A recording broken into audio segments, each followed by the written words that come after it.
Okay, well, hi everybody. My apologies. As Tammy said, I was on the road, and so what that means is my computer was bouncing around, and I did what all people should do when their computer doesn't work, and I make this recommendation to everyone who's listening, and this is probably my best recommendation of the evening. Restart it. That's it. So everybody can hear me? Yes, someone's chatting something? Yes, okay, good. So I'm not going to go into any big, deep themes tonight. It seems like we have a lot of people wanting to ask questions and jump in. So let me just say who I am. My name is Rob Weiss. I'm a clinician. I'm a sexologist. I'm a social worker. I write books and do a lot of media related to sex addiction, sexual compulsivity. I open treatment programs and design treatment. And I run around and speak at conferences. So I'm generally your sex addiction guy, and certainly someone who is glad to, no, now that, see that picture's tilted now, I just want to say, now it's straight. Okay, sorry, Tammy was bugging me about that. All right, anyway, so I'm here to answer questions about sex, love, and addiction. I'm here every Monday night here on Sex and Relationship Healing's website. And I also show up, in case you're looking for me, on Friday nights. Every 6 o'clock on Friday night, I show up on intherooms.com to do the exact same thing. And if you wonder what you're doing here or what this is a website that we are evolving to be a full-time supportive community for people with intimacy and sexual issues. So as we go along, not this week, I think, but next week, we will have a Wednesday lecture. We're about to start some drop-in groups, so hang in there with us. We are iterative. We are rolling this out piece by piece as we can afford to hire someone, as we can get something going, and as we find the right person. But we are going to have a full-time community where any day of the week you can drop in and find a group, find an exercise, find an activity, find people to talk to, or have some things to look forward to every week on a particular night when you want to hang out with your friends who have similar issues, because you'll find them in their group. And with that, I will say, let's get started. Tammy, I want to answer questions. Do you want to answer questions? Or I mentioned that you've got your new book, Prodependence, will come out tomorrow, which is a really big deal. You want to give them, oh, come on, give 2 minutes on Prodependence. All right, 2 minutes. I've been working in the field of addiction for almost 30 years. I am an addict, and I have family with addictions and mental health issues. So I've been working under and informed and instructed under this model called codependency for almost 35 years when it came out in the 1980s, and I've never liked it. I like the people who wrote it, but I don't think that the model really suits partners of addicts and what they need in early recovery. And so I wrote a new model and a new book after 35 years of watching this play out and seeing that nothing was replacing codependency. And I wrote a new book and a new model called Prodependence, which is more about validating partners for the hard work they've put in to try to make a relationship work, and acknowledging their victimization when they are involved with an addict, and not trying to say that it was anything other than being victimized. And also a model that doesn't place an emphasis on the partner's issues, the partner's problems, the partner's history, but more works to see what worked in living with your addict and what hasn't worked, and how can we support you, and how can we be encouraging of your mutual dependency or pro-dependent, as opposed to giving a partner a bad name just because they're involved, or a label just because they're involved with an addict, and call them codependent. So and just to say this, I have worked in the field a long time, and I've seen many an addicted spouse, a partner of an addict, especially in our world, but also certainly in the drug and alcohol world, say, you know, wait a minute, I've been pulling the weight for this family for a long time, and now I'm finally coming in to see you for treatment, and you're telling me that I'm the problem when, you know, this addict is not home half the time and doing whatever they're doing, you know, and I'm the problem. So I decided to go with the partners and say, you're right, you have been pulling a lot of weight, and it's unfair of us to label, judge, or pathologize you at all while you've got this active partner around there making havoc, and you were just trying to keep your life together. And so I chose to create a model that doesn't do that, but instead encourages you to stay connected to your partner, but also allows you ways to try to make the situation better for yourself and for him or her. And that's Prodependence in a nutshell. And if you really want to learn about it, we have a website up called prodependence.com. And you can look up the ideas behind Prodependence. So We got 41 Okay. people here. They don't want to hear about my stuff. They want to hear about Yeah. theirs. Let's get to work. It's a big deal. Writing a book is a huge deal, and it's a great new book. So, okay, here's a question. My husband of 7 years has struggled with pornography. My question is that now that they're actively trying to work through this, should she have sexual contact with him? She doesn't want to punish him, but he apparently has never cheated by seeking sex, only strong addiction to porn. So this comes up frequently, and I'm going to generalize this question, as I often do, and make it something that's useful for everyone. So partners often ask me, spouses of sex addicts, spouses of porn addicts, spouses of people who've had affairs, whatever it is, at what point should I sleep with them again, and be sexual? At what point, some spouses, for example, will say, oh my God, now that I know everything, I just want to start having a lot of sex with him or her, because maybe that will keep them from doing what they were doing, and maybe I was part of the problem and I need to have more sex with them. And to that I would say no. And then there are partners who say, we're feeling closer, and now that I know everything that's been going on, and I do really want them to feel supported, and so I'll start having sex with them. And then there are other partners who say, oh my God, now that I know everything, I just feel so much closer to him or her, and now I really feel like our relationship has some intimacy and I want to be sexual with them. To all of that, I say no. And it's not that I don't want you to be sexual. It's that I really want you to think about the meaning of sexuality for you as a partner. So here's the deal. First of all, your husband or wife is not going to act out with porn whether you have sex with them or not. That's up to them. If they want to look at porn, they're going to look at porn. If they're not going to look at porn, they're not. And your choosing to be sexual with them is a nice gift and hopefully a wonderful thing, but it has nothing to do anymore. It has nothing more to do with them looking at porn than if they woke up and their head itched. Their desire to look at porn has to do with something that's going on inside of them. So if you are a partner and you want to be sexual with your husband or wife and they have been cheating either with real people or with paper dolls online, I would suggest you the simplest way to decide whether to be sexual with them or not. And it has nothing to do with them. It's all about you. If you are a partner, my question to you is simply this. Why would you ever have sex with someone you don't trust? I don't recommend it. So when there is trust in the relationship, when you trust him or her that they're not acting out sexually, that they really are being honest with you, they really are working on this, and you're beginning to feel trusting because you are working through having been lied to or kept secrets from, when you feel trust in that person, then it's great to have sex with them. But I don't suggest to someone who's dating or to someone who's been married for 20 years to have sex with someone that you don't trust, because it breaks some part of us to do that. So when you are feeling trusting and safe, go on and have sex. And if you think he's really working on this and you feel motivated to want to be sexual with him because of your trust and love for him, go for it. However, if you are thinking that in some way your being sexual will or won't affect whether he does or doesn't have porn use, they're unrelated. There is nothing you can do as a partner to make someone act out sexually. That's their choice. You can have sex with them. You can not have sex with them. You can make them dinner or not be home when they get home. Whatever they do around their sexual acting out is up to them. It's not about you, but it affects you. Okay, so have sex when you trust your partner is my answer to that question for all spouses. Tammy, we got some more? Great answer. Yes. So here's somebody who's in SLA recovery and has a new partner. How much does this person share? How do they even bring up the subject of I'm in recovery with a new person in their life? It's really scary, but they want to figure out how to do it clearly with integrity. So what would you say?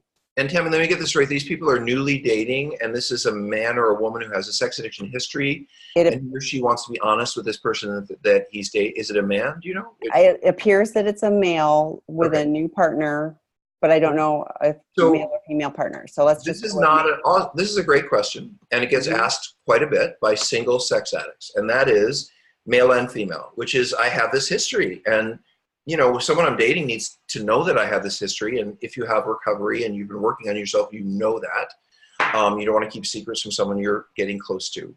And on the other hand, and this is, I think, also part of your question, you don't want to dump a whole bunch of information that isn't really relevant with someone you're just starting to date and probably your level of sharing doesn't really mirror you're just starting to date.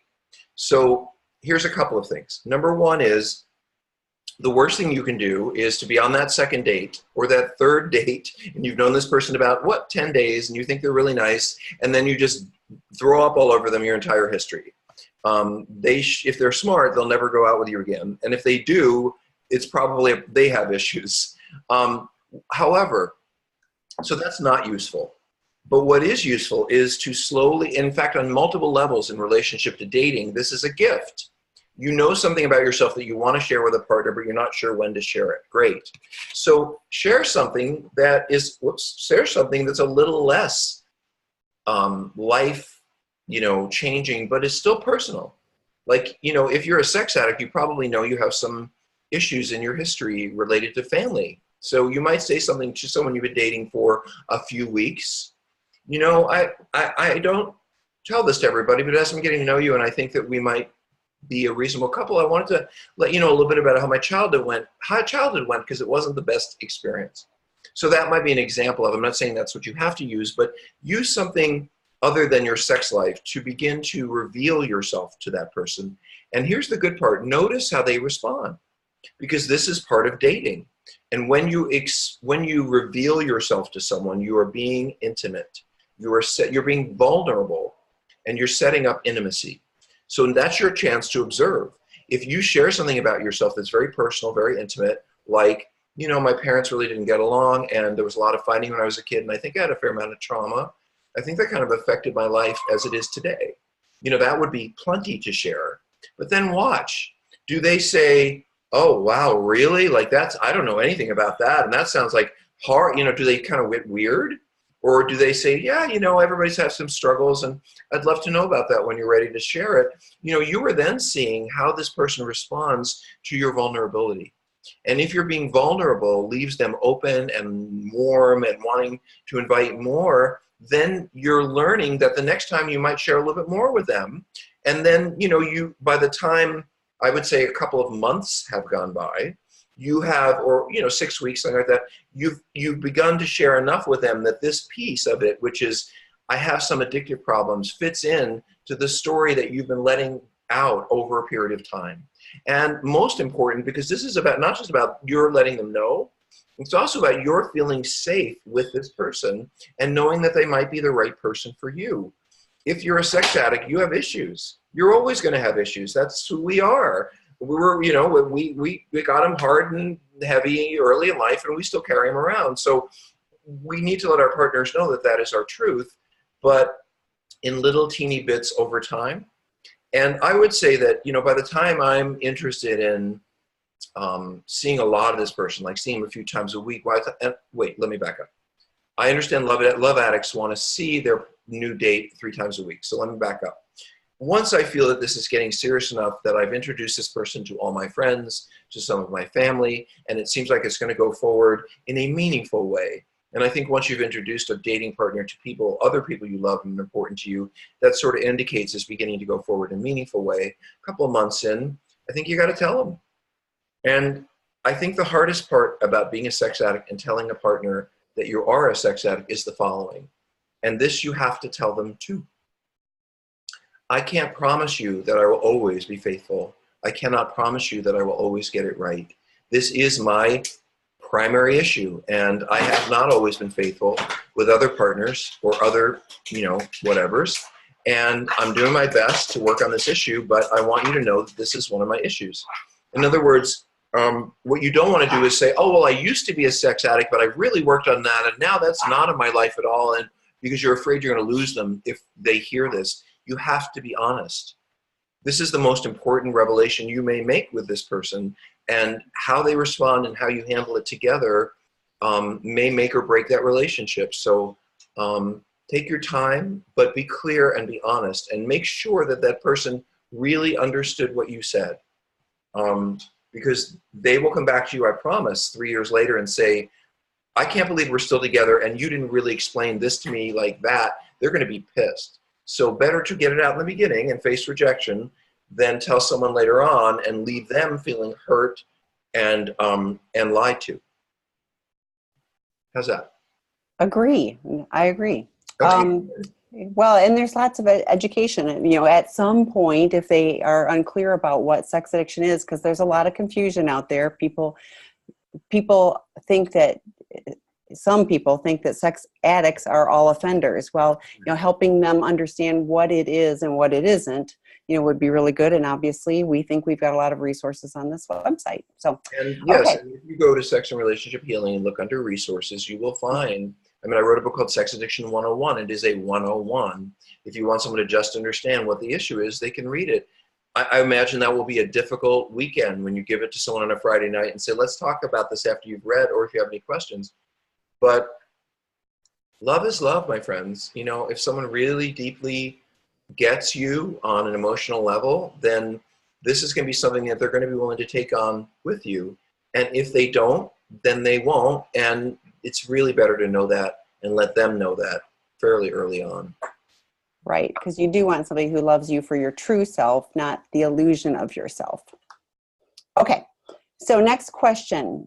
Somebody that is working with a therapist that mentioned you, Rob, suggested that they ask about sexual anorexia, specifically how to cope with or address feelings of continuously not being satisfied with your partner and constantly feeling the urge to refrain from settling into a relationship for fear of missing out on something better. Oh, I like this question. Yeah. So can you tell me, Tammy, the person had a certain way of talking about this question. Can you say what they said? I want to feed that back. So it mentioned and suggests I ask about sexual anorexia. Right. So put it in the context of sexual anorexia, but not engaging because there could be something better around the corner. Okay, so you probably know, it makes sense to you, that too much or too little of anything is a problem. That healthy people seek balance.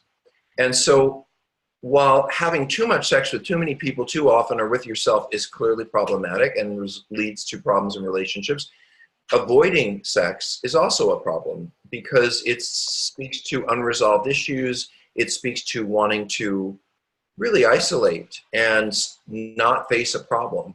And it's kind of like, well, as long as I'm not sexual, I don't have to face that dating issue that I have or that sexual, So actually, both of these things, as dissimilar as they sound, the person who avoids sex, the person who gets really into a relationship, really into sex, and then decides the person is boring or they're not right for them and they back away, the person who gets involved in a relationship and then starts to find all the things wrong with that other person, decide that they weren't the right person after all the way to the person who's having a lot of sex. All of these folks have something I would call an intimacy disorder. So I would not say that, I don't like the term sexual anorexia because I think that term belongs in the eating disorder field and I want to leave it there. I don't really agree with Pat Carnes about that particular topic, never have. But I do like the word avoidance. I do like this feeling of like, I really long for love, as we all do, but when I start to get close to it, I run away. And that's kind of what you're saying. And what that speaks to for me is trauma. That an unresolved trauma, meaning that there are things inside of you, whoever asked this question, that are scary things to you around intimacy and sexuality. And when you start to get really close to someone, especially someone who might hurt you, might let you down, might be the real thing, meaning, might be someone you could love, means someone who could hurt you, that you get scared. And those of us who avoid sex, avoid dating, or run away tend to not notice that we're scared. What we notice is that we don't like this person anymore, or they're boring, or we don't have sex with them anymore, or we see some other sort of intellectual manifestation of wanting to push them away. And if you recognize that that is in your history and that's something that you do, a couple of things. First of all, if you're dating someone, by all means, tell them that. This is one of the more important things that you can do and I've seen a lot of people who are intimacy avoidant, sexually avoidant, get into dating, and then when they get freaked out on a date, just pretend like everything's okay and then try to get out of there as fast as they can. And that's a missed opportunity. Because when you're with that person that you're dating and you suddenly feel turned off or like you want to avoid them or you want to run away or you're not interested in them anymore, the right thing to do then is to turn to them and say, hey, I don't know if you know this about me, but sometimes I get a little distant. Sometimes I feel a little detached from you, and this is one of those times, and it's probably not about you, but I want to let you know about it so that you know that sometimes I kind of emotionally back away. In other words, call yourself out on what you do with this person. And then again, watch. See if this, let's say it's a man, if this guy says, oh, you know, I've noticed you've been kind of distant sometimes. I don't like to say anything. And boy, I really appreciate your saying that to me. And would you like to go and come back tomorrow? Or do they say something like, what do you mean you've been distant? How could you distance? You know, the way they respond will do two things. It will help you feel either safer or realize that this may not be the right person for you to date. Because if you are one of those people who is intimacy avoidant, you're going to want somebody who feels very, very safe to you. And telling them that sometimes you distance yourselves, telling them that sometimes you lose your sexual interest, owning your stuff with them, just like the sex addict in the last discussion has to own the fact that they're a sex addict, and then watching how the person responds is being vulnerable with them, being open with them, and giving them a chance to let you know how they handle emotional challenges in the relationship with you. So next time you feel like running away or not being sexual or avoiding a situation where romance might occur, instead of running away, tell them. And you just might find that once they've tolerated that situation, they've managed that situation, you guys have gotten through that, that maybe in a few days you feel safer than you realized you did before. Because and here's another layer of this, I'll drop this. Oftentimes people who are intimacy avoidant or sexually avoidant, the issue is about control. The issue is I want to have control over how much they love me, how close they get to me, how sexual they are. And I feel like sometimes we might like each other so much that it might just get out of control. And in order to avoid feelings of out of control, we will distance ourselves back away, turn off sexually.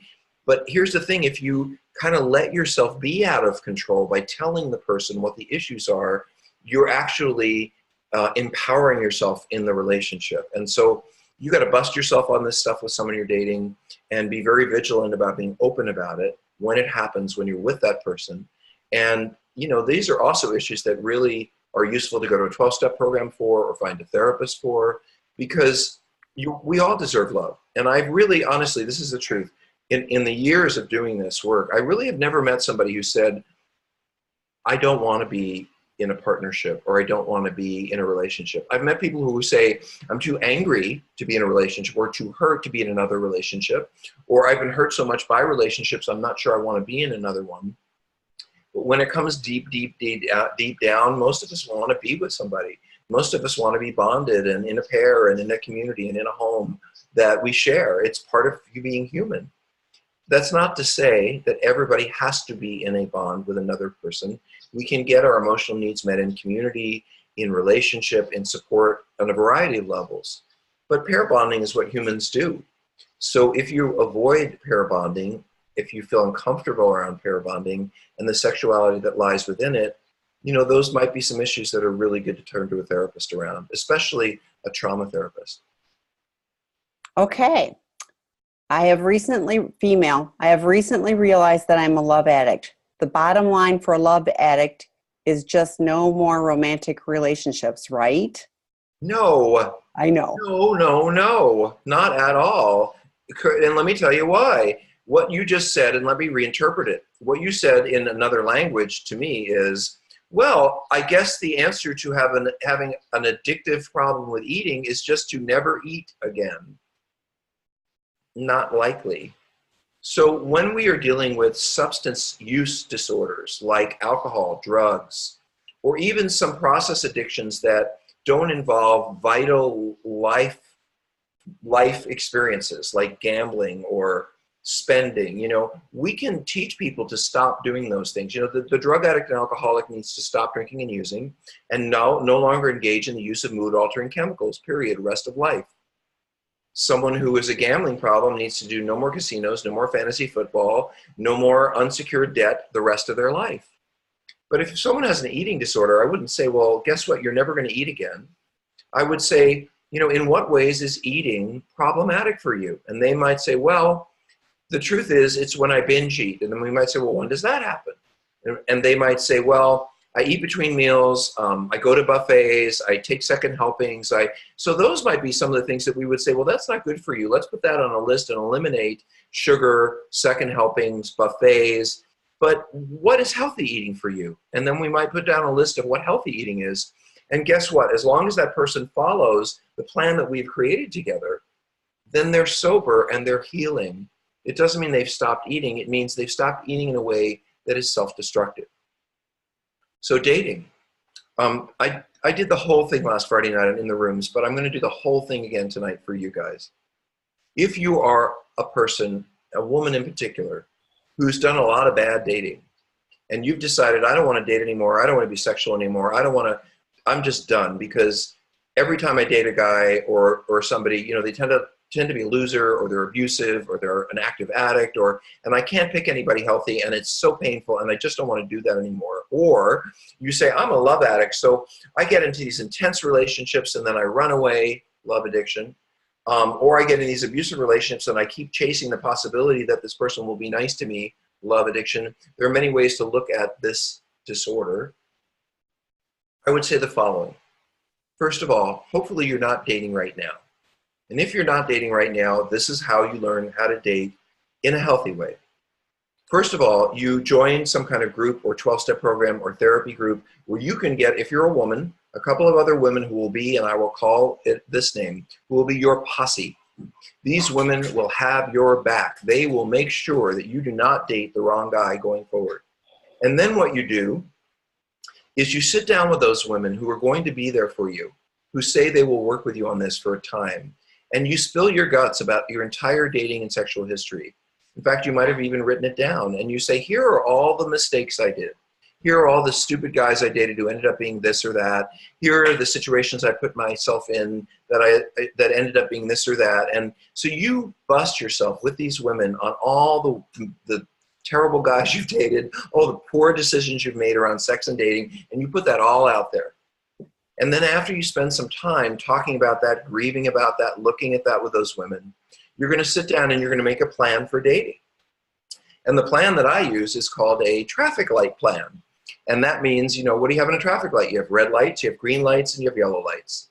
So what I would tell you as a bad dater or a love addict is to sit down and write all of the criteria under red lights that would mean under no circumstances, if you found this out about someone, would you go out with him again? So these might be things like he's still living with his ex-wife, or he's actively using heroin, or, you know, something that would lead you to believe that this is just not a good situation for me. And then you would write a list of yellow lights, which is things like, you know, he doesn't really return my phone calls, doesn't seem to laugh at my jokes, we don't seem to have that much in common, you know, he smokes cigarettes, which really bugs me, and so there's yellow lights. And then you write green lights. He laughs at my jokes, we have a lot in common, we both have kids, you know, whatever the green lights are. And you go over this list of this traffic light list of dating with your posse. And you say to these women who know your stuff, ladies, this is the man I intend on dating. He's going to be a red light around this, and a yellow light around this, and a green light around this. And you give those ladies each a copy of that little plan you made. And then you start dating. And let me tell you what dating is. Dating is going to an ugly, overlit coffee shop for an hour in 2 separate cars and meeting for a cup of coffee. That's what dating is for us. Dating is other things for other people. It's romance, it's moonlight, it's candles and wine, but not for us, because we pick the wrong people. So for us, it has to be very clear, very bright, very non-romantic, and very non-sexual. A second date might be, we went for a long walk out on a sunny day. Like that might be a second date, and then we separated in our own 2 cars. The reason I say that about cars is I've seen things happen in cars that aren't necessarily conducive to long-term dating, like you're showing up at their house or having sex in a car. So no cars. Now, every time you have a date, and this is the key to this exercise, you go back to your posse and you tell them all about the date and all about this guy you dated. Because here's the problem for people who are love addicts. When we encounter someone that we might have a romantic attraction to, we lose our intellectual abilities. We become purely emotional. And we start thinking, oh, their eyes are so cute, and oh, when we were in the moonlight, and oh, she said this, and he said that, and before you know it, we're thinking emotionally rather than intellectually. And then we start to say things like, oh, well, yeah, I know he's using heroin, but he's so nice. Or I know he's still living with his wife, but he said he's leaving in a week or two. So here's the deal. When you go back to your posse of women who know all your bad dating experiences, and they already know what you're looking for because you've created that plan, and then you're on a date and you say, this is who I dated, they're going to say to you, guess what, sister? You don't get to go on another date with this guy. I don't care how cute his eyes are, because he's still using heroin, or he's still married to his wife, or because they are observing your plan with you. So your challenge of dating, which has to do with, for most love addicts, I let my emotions get ahead of my thinking, and then I get with the wrong person, or I start pursuing the wrong person, or you're not going to have that problem. Because every time because you already know that you don't know how to date and you have a bad picker. And you know what? That's not the worst thing in the world. It doesn't mean you're unlovable. It doesn't mean you'll never have love. It doesn't mean you shouldn't date. And it doesn't mean you're not going to find the right person. What it does mean, having a bad picker, is that you can't choose who you're dating by yourself. That left to your own devices, you have a history of making bad decisions around dating, and therefore you need the help of other people who know your stuff, know your goals, know where you get lost, so that they will help guide your dating. And in that way, you'll make much better decisions as long as you listen to them. Okay, if you say, well, but I know he's using heroin, he's still married, but I got to tell you, ladies, this one I got down, this one I'm going to date a second time, you're screwed because you don't have a good picker.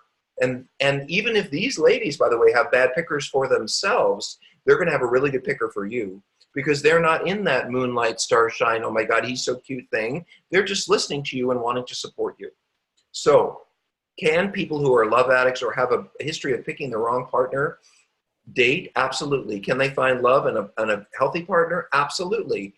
But can they do it without doing some real work to explore their history and make sure with other people that they're not making the same mistakes again? No.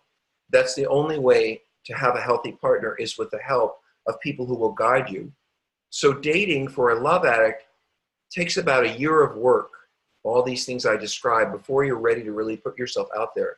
You need to look at your history, you need to grieve your history, you need to be clear about what you want, and then you need to really bond with these other women and get their support, go to the movies with them, go to 12-step meetings with them, make these women friends your priority, so that when you are ready to date, they will be there for you to give you good direction, and then you'll meet the love of your life. One more thing about dating, and I know everybody hates hearing this. Dating is a numbers game.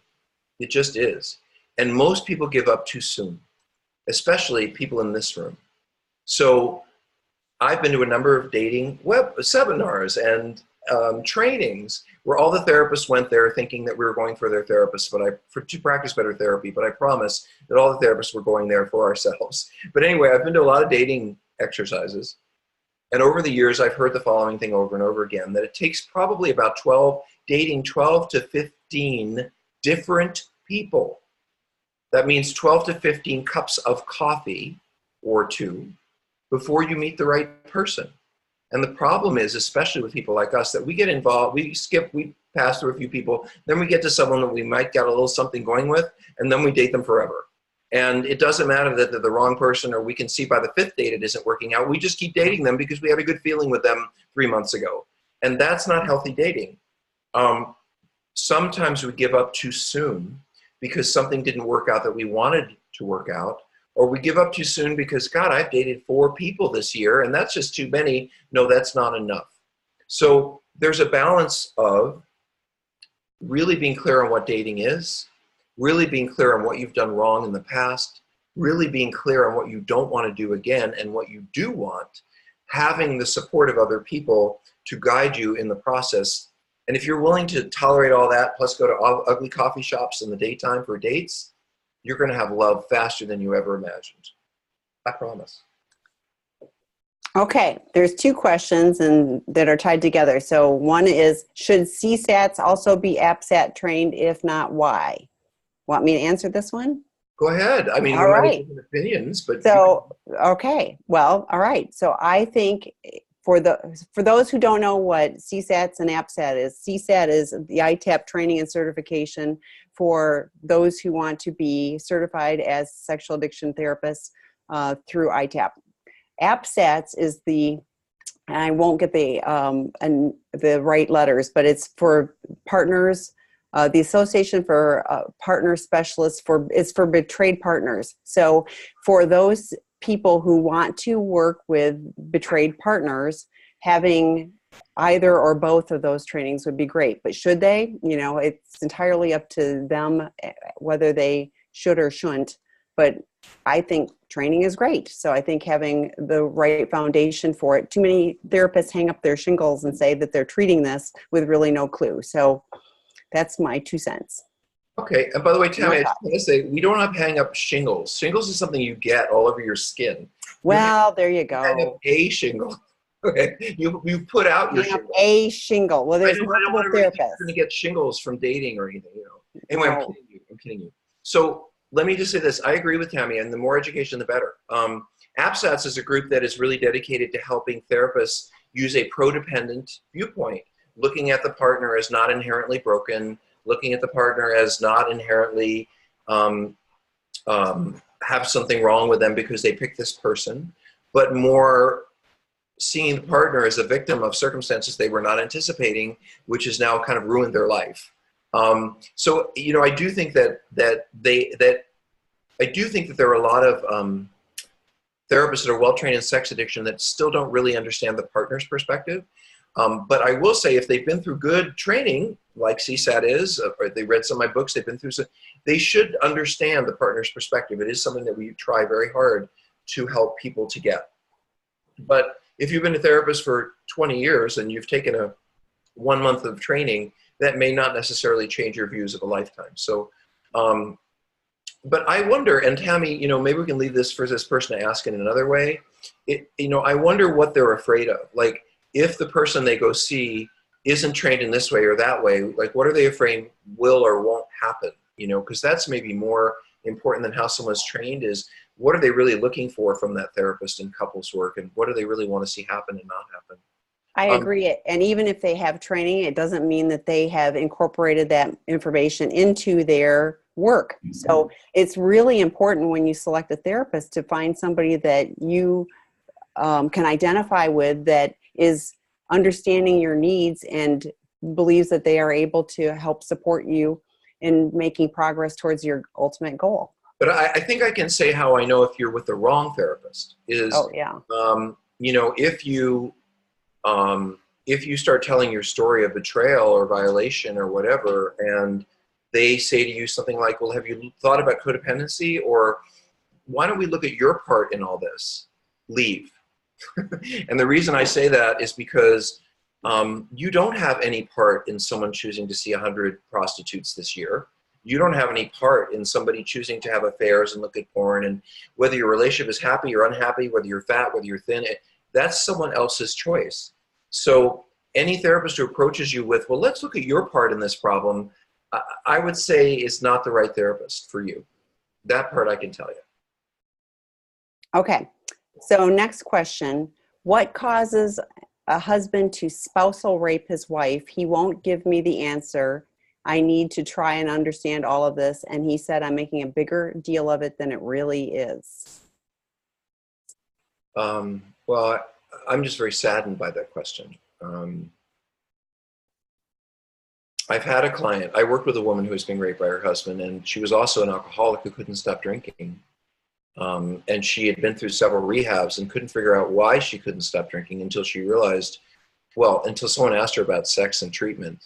Someone asked her about her sexual life while she was in treatment, and she revealed that her husband had been raping her and showing her porn she didn't want to watch. And they were able to understand why she was drinking and why she couldn't stop drinking, is because she was in so much pain about how her husband was treating her. So first of all, spousal rape is abuse. There are laws against spousal rape. Just like there's no difference if you went to the police and you had bruises on your face and you said your husband had hit you, there would be certain actions that they would take. If you went to the police and you said, my husband rapes me and does not allow me to say no to him sexually, there are also actions the police would take. There are laws against spousal rape. There are laws against spousal rape. You do not have to just put up with it. You do not have to listen to anything he has to say or be cajoled, calmed, talked into it. None of it. This is his problem. And my fear for you is that you're allowing yourself to be abused.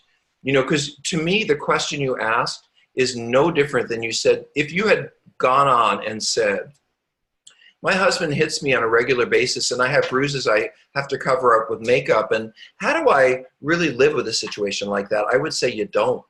You get out of there and you get help, and you don't ever let yourself be hit again, and get yourself to a therapist or a domestic violence group, or get yourself to a domestic violence shelter tonight. That's what I would say if you told me you were being beaten or hit.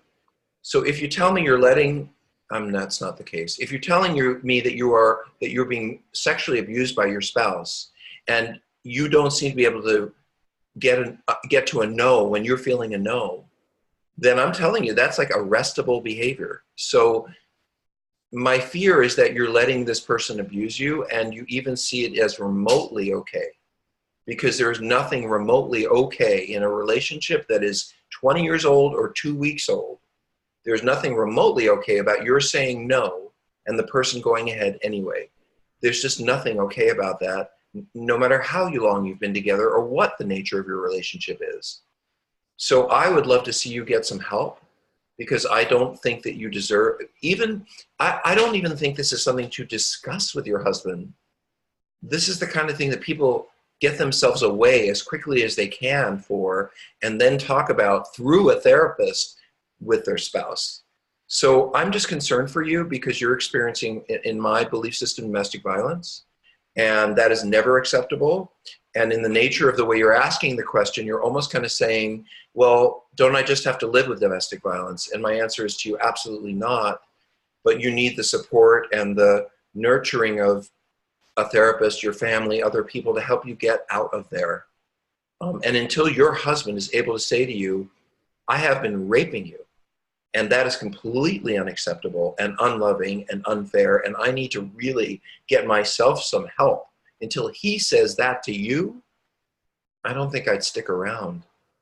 And I don't know if you're financially able to do that, or you have kids who need to be around their dad or whatever, or even the degree to which what you describe is truly rape. I don't know from here.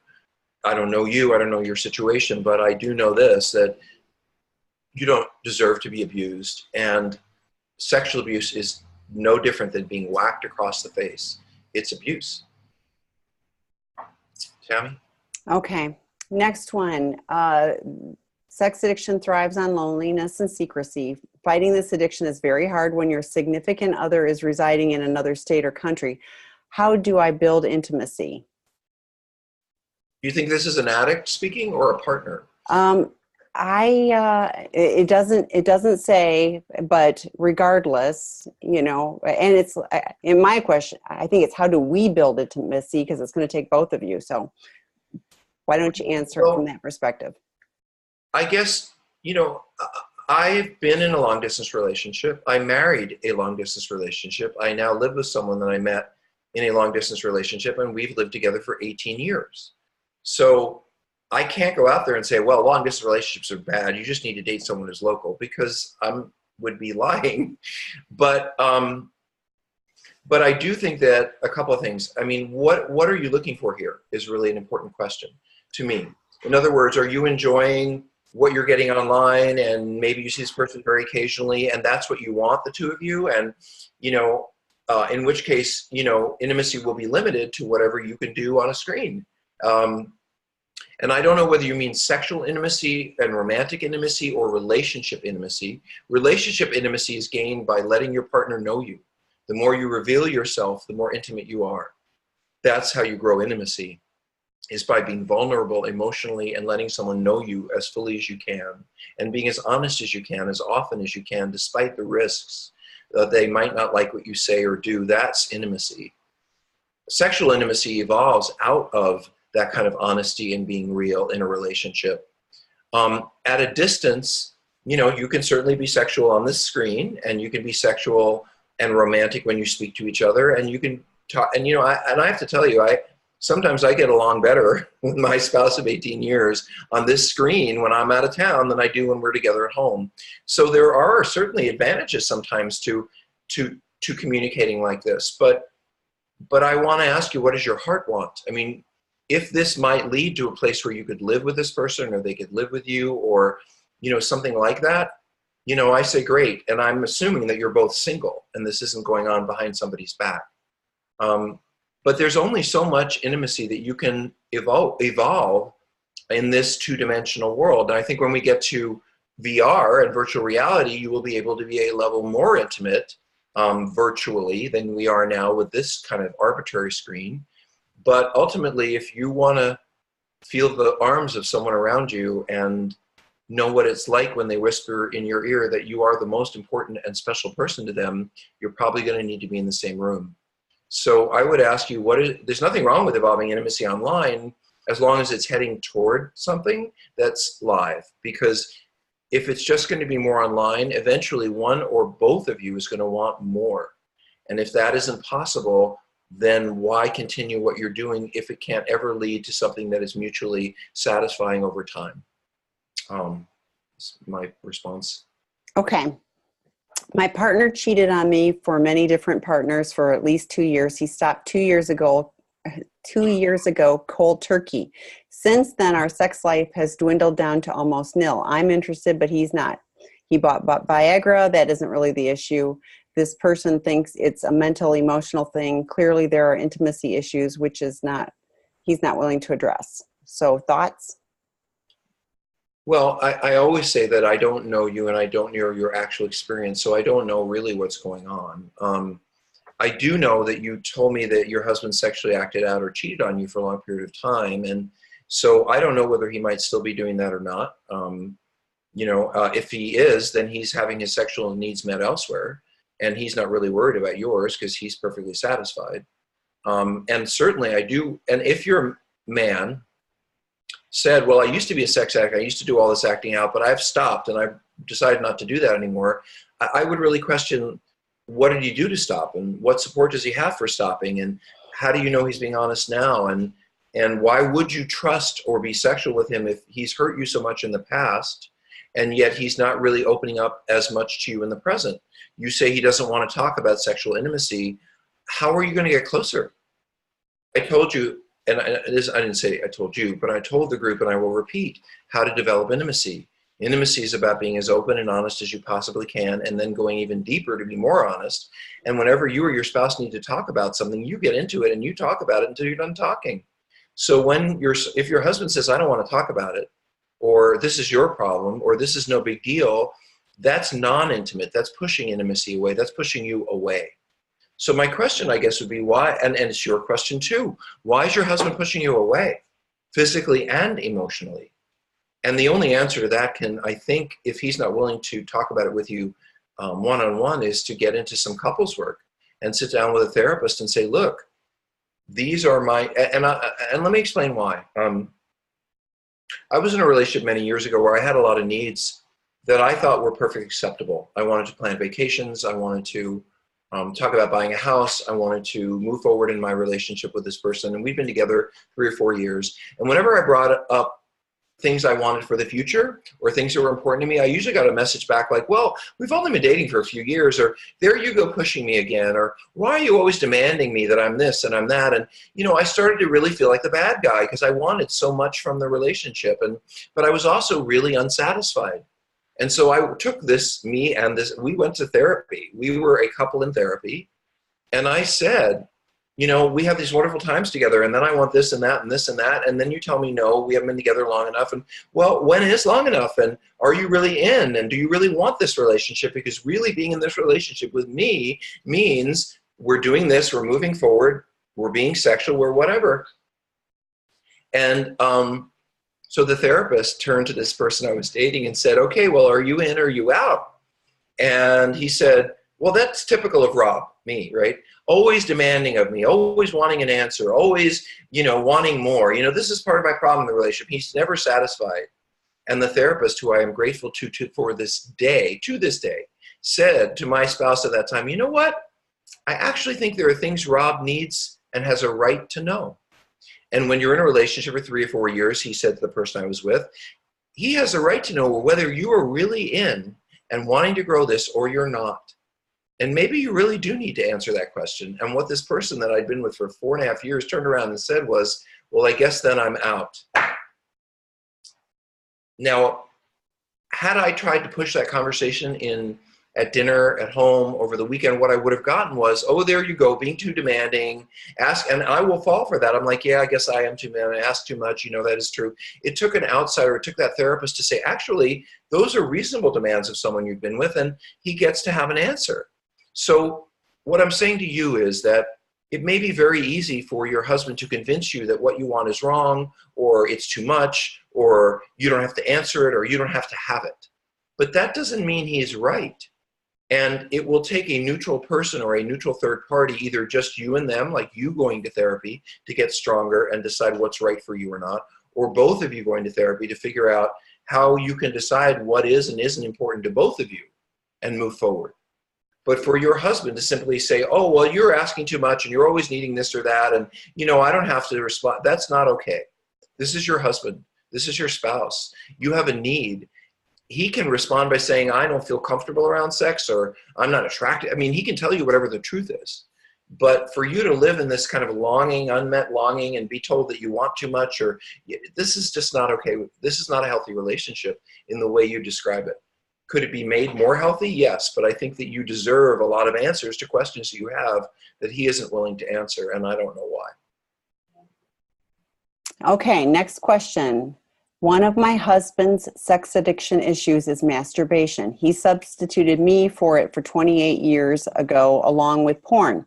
He is in his bottom line right now for 90 days. He doesn't see any problem masturbating again. When he started it back up again 12 months ago, I didn't know about it. His personality changed and was more defensive and combative. Then I found out. I am now petrified and angry. He wants this introduced back into normal life, feeling like he's choosing addiction over me. Well, so it sounds like your husband has a porn problem. And let me say something about people who have porn problems. Some people can stop porn and not stop masturbation because, and I would be one of those people, for example, because without all of the porn, without all those intense images, I just don't have the brain power. I don't have a creative enough brain to imagine all those amazing sexual experiences. I just am not that creative. So for me, and I would say for a lot of men, when you're not looking at the porn regularly, you just are engaging in a lot less masturbation because you don't have that stimulus. And without that stimulus, it just isn't as frequent or as interesting. But with the porn, it's very interesting and very, frequent. Some of us, however, are built a little differently than me. I've worked with some men who have really vivid imaginations. They're really able to create an entire scenario in their head. It's almost like they're watching a movie. And those men, if they are sex addicts, can neither look at porn or masturbate because they get into intense fantasy and they can drive their brain into, crazy state without the porn. They can do it on their own. And those people probably, and I feel bad for those people, but those people probably are best not masturbating because once they start, they get caught up in all these crazy fantasies and then they're masturbating all the time. And it isn't really about the porn for them. It's about the masturbation and what they create in their head around it. So here's the bottom line. You don't feel safe. You don't feel comfortable. And this is your spouse. That's not a healthy relationship. You need to feel safe and comfortable. So if he's engaged, first, let me go back for a second. If he knew that masturbation was a problem for him, and you knew that it was a problem for him, and he said, I'm going to eliminate this from my life, and you said, great, and then he was working on it in some way, and then he chose to reintroduce it into his life without telling you, that's a problem.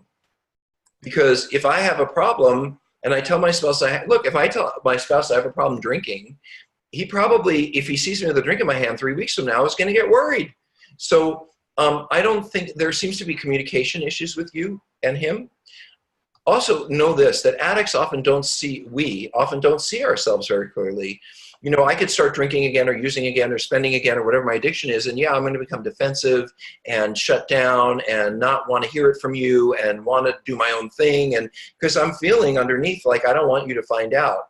So it may well be that there's more going on than just what he says is going on, and let me even say more than that.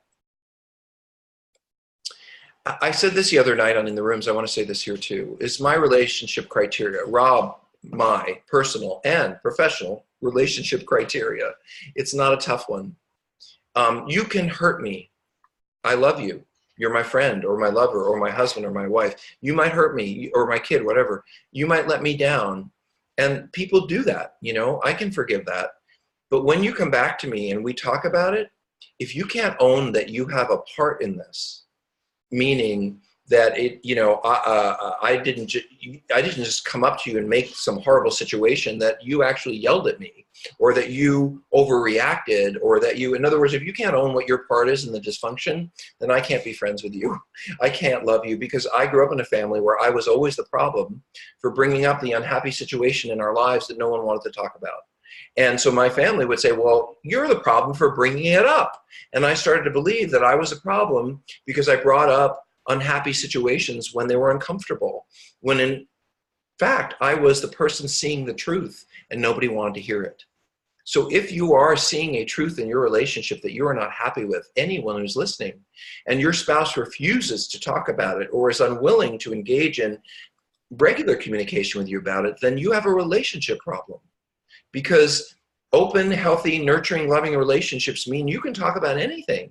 And even if that person reacts at first with like, oh, I don't want to talk about that, that's a problem, they better be able to come back to you the next day and say, you know, that's a hard thing for me to talk about. I'm sorry I reacted that way, but let's talk about it now because I know it's important to you. That's a healthy relationship. In other words, a person may not react the way you want them to in the moment. But if they can't come back and be real and clear and not blame you, but be open about their part, then you don't have a relationship. You have a one-sided situation where you're at the mercy of someone else's decisions. And that's not a healthy relationship. So for whatever it's worth, I think some therapy is needed. And I think there's a real lack of clarity between the two of you about what his problem really is and what healing from it might really be. Okay, so 2 more questions for those of you that are able to stick around. That's great. We started a little bit late, but I want these are both important. So okay. The next one is, we've been married for almost 40 years. I found out 2 weeks ago that my husband has been acting out sexually for about 3 years. Oops, hang on. Can sex addiction show up in a person after 35 years of marriage? Wouldn't it have shown up earlier in his life? He's been seeing prostitutes, getting hand jobs on several dating, sexting sites. Well, I always will give you the caveat that I don't know you and I don't know your situation. And the truth is, when someone's been married 40 years, that means they're older. And sometimes when you're older, I know this because I'm getting older, I have to go to the doctor and they put me on different kinds of medications for blood pressure, for cholesterol, for all kinds of things. And there are medications that can escalate sexual behavior. Like if someone has Parkinson's, for example, the medications they give for Parkinson's absolutely can make people more sexually impulsive or compulsive. So I would take a step back and, you know, so there are 2 answers to this question. One is, if it's true that this started 3 years ago and he has no real history of this, then I've got to understand, have to understand, want to understand, both as a spouse and for me as a therapist, why did this start 3 years ago? And what was going on then? And, you know, for all you know, he had a little stroke or he had something, you know, I don't know what happened. But it would be very unusual, to answer your question, for someone to just start up after 36 years of marriage, regularly seeing prostitutes and acting out sexually. Could it be that he did that occasionally during the marriage and it started to escalate? Like maybe he retired and he had a lot more free time and all of a sudden he started doing more of it? Sure. Is it possible that this has been going on your whole marriage and he doesn't want you to know about it? Yeah, that's possible too. So I think that, like some of the other discussions we've had tonight, this is really a therapy conversation. This is really where you need to sit down with your husband in front of a professional and say, number 1, I don't want any lying today. Number 2, here are my questions. And hold him to that.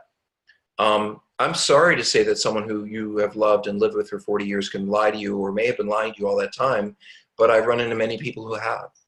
And, you know, it may well be that you found out about this 3 years ago, but it's been going on a lot longer and he just doesn't want you to know that.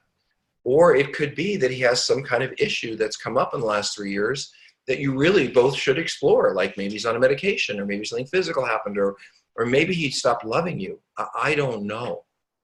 But I do know that it would be highly unusual for somebody to just escalate into that kind of behavior, especially at that age. Remember, a man's sexual peak is 18 to 25. Sorry to say that, guys. So once you're in your 60s, you know, even something you've been doing regularly is probably going to slow down a little bit, not speed up. That would be how I'd answer. Let me just say one more thing. We're going to stop, right? We're out of time. So let me say. We've got one more quick question, and you can answer. But I want to say something first, which is I want to remind everybody that we are giving you our time for free, that we are offering you all of these activities that are coming up, whether it's lectures, webinars, podcasts, blogs. Everything that we give you on sex and relationship healing is completely free. And it will remain that way as we add drop-in groups and the lectures. And my goal is to give away everything that I've learned in treatment over all these years. So the only thing I ask of you for this free time is that you let people know about what we're doing on sexandrelationshiphealing.com. Let them know about the Sex, Love, and Addiction podcasts. Let them know about some of the work that my writing, and if it's helpful to them. Because if you can support us in that way, then we can continue to do this. And really, it is my goal to give you everything needed for healing a relationship from sex addiction, or healing yourself without necessarily having to go to a therapist. Because if you stop in and you're in some groups and you're doing some lectures and maybe you start going to some meetings, you will find your way to healing. You know, maybe not having to leave your house. I don't know, but we're here we are sure here to try to help you achieve that. So if you can support us simply by stopping on the site and recommending it to friends, that means a lot to me, and I appreciate it. And Tammy there is always going to be the person who's going to, if you write us on Sex and Relationship Healing under Contact Me, you have more questions, you want to find a therapist, you need a book, you're not sure about something, go to Sex and Relationship Healing and go to the Contact Me button and write us and Tammy right there. And just so you know who is answering your questions is someone in recovery, someone who's been dealing with this for years, someone who understands. And we will answer everything that you reach out to us for, and we will give you direction. Unbiased, we're not getting paid, just whatever is best for you. So hopefully you can find us there. And if you want to write me directly, you can write me at rob@sexandrelationshiphealing.com, and I will get that message and take a look at it myself. Folks, it's been an honor to serve. Wait, there's one more. I told you. How do I ever trust any man again after cheating? You've got to answer this one. So our marriage of 17 years is over because he cheated with a stripper. He does have a problem with alcohol and porn. So you got to answer, how do I ever trust a man again? Well, don't. Sorry, that was a joke. Trust is earned over time. Trust isn't something that just happens. So you're not going to just trust a man, or, you know, you're not just going to trust a man again. You're going to trust a particular man again. And whoever that man is, it's going to be someone with whom you have slowly evolved a relationship and gotten to know him well before getting too involved, because you already got involved with someone deeply who hurt you and lied to you. So you want to really take care of yourself, not by avoiding relationships and dating, but really being careful to not let your emotions get ahead of your intellect when you start dating again. There are some of us who are trustworthy, I promise. And by the way, I want to say there's lots of women who lie too. So let's not just put it on men or husbands. I know many a wife and have treated many a lying wife. We lie when we want something more than we want to be honest. We lie when we want something more than we're willing to accept a no. And that doesn't mean that everybody does that. Some people put their relationship ahead of what they want. And if it doesn't fit into their relationship, they just don't do it. And that would be the kind of person I think you'd like to meet. And you will, but not right away. Here's the last thing about that, sorry. You were in a 17-year relationship, you're gonna have to grieve for a while. It could be a good, and I would recommend a good year or two before you start dating again. And a lot of time spent with other women in non-sexual situations who will be your support and your guide, because I absolutely believe this. One of the ways that you women survive us men and all the challenges we bring you is by using each other for support. I don't know if women could survive men if you didn't have each other. We're so difficult, and that is true. So what healthy women do is they bond with each other and they use each other as a deep source of support. And I can prove this to you, by the way, all 32 of you who are left, because which woman do you know who doesn't call up her best girlfriend on the phone or her sister or her friend from college and say, oh my God, can you believe what my husband did, my boyfriend did, he did this, he did that. And then her friend says, well, my husband or boyfriend did this or that. And that's how you guys survive us. But if you don't have that person or those people to turn to, those women who have your back, you're going to have a harder time with us, especially when we screw up, because you need people to turn to. And if we screw up, you can't turn to us. But hang in there. It gets better, I promise. I really do promise. And thank you all for coming tonight. Thank you, Tammy, for helping. And we will see you again. I'll be in the rooms on Friday night, intherooms.com, 6 o'clock, California time, and again next Monday. And starting next week, I think we have some new experts starting on the site. So keep your eyes out, and I'll try to let you know. By the way, one more thing. If you're on Sex and Relationship Healing, you only get the announcement about when we do these if you sign up. So you have to sign up in order to get the information. And that's true. And everything is completely anonymous. We don't do anything with your information at all. That's true. We want you to keep coming back. Exactly. Thank you, Rob. Thank you all for joining us. See you next week. Thank you for your time, Tammy, and you guys have a great evening. And remember, love is all around you. Even if it isn't right where you want it to be, it's still all around you, I promise. Have a good night.